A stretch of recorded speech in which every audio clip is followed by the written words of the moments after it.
भारत के एक छोटे से गांव का नाम था सोनपुर। ये गांव शहरों की चकाचौंध से दूर खेतों, पेड़ों और कच्चे रास्तों के बीच बसा हुआ था। सुबह होते ही यहाँ की हवा में मिट्टी की सोंधी खुशबू फैल जाती थी। गांव के लोग मेहनती थे, दिल के साफ और एक दूसरे का सुख दुख समझने वाले। इस गांव में रहता था रामू, एक साधारण किसान।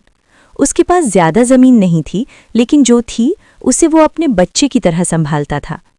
रोज सुबह सूरज निकलने से पहले वो उठ जाता, बैलों के साथ खेतों में चला जाता और दिन भर पसीना बहाता। उसकी पत्नी सीता घर संभालती थी और उनका एक बेटा था मोहन। मोहन पढ़ाई में तेज था। वो अक्सर खेत की मेड़ पर बैठकर किताबें पढ़ता और बड़े सपने देखा करता। उसका सपना था कि वो पढ़ लिख कर अफसर बने और गांव का नाम रोशन करे।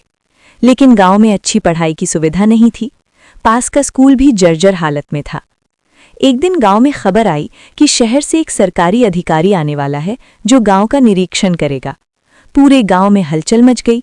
सबने मिलकर गांव की सफाई की, रास्ते ठीक किए और स्कूल को भी जैसे तैसे सजा दिया। जब अधिकारी आया तो उसने रामू के खेतों को देखा। सूखी जमीन, फटे कपड़े, लेकिन रामू की आंखों में मेहनत की चमक थी। अधिकारी ने उससे पूछा, तुम इतनी मेहनत क्यों करते हो जबकि फायदा कम है? रामू ने मुस्कुराकर जवाब दिया, साहब, ये जमीन मेरी माँ जैसी है। माँ से फायदा नहीं, आशीर्वाद लिया जाता है। अधिकारी रामू की बात से बहुत प्रभावित हुआ। फिर वो स्कूल गया, जहां मोहन ने पूरे आत्मविश्वास से अपनी बात रखी।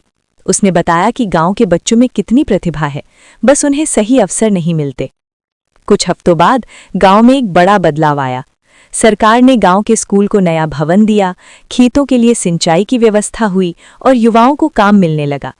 रामू का खेत अब हरा भरा था और मोहन को शहर के अच्छे स्कूल में दाखिला मिल गया।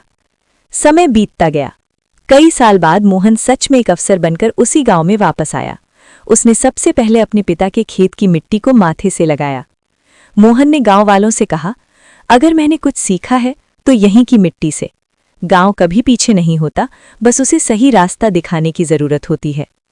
गांव वालों की आंखों में खुशी के आंसू थे। सोनपुर अब सिर्फ एक गांव नहीं, बल्कि मिसाल बन चुका था।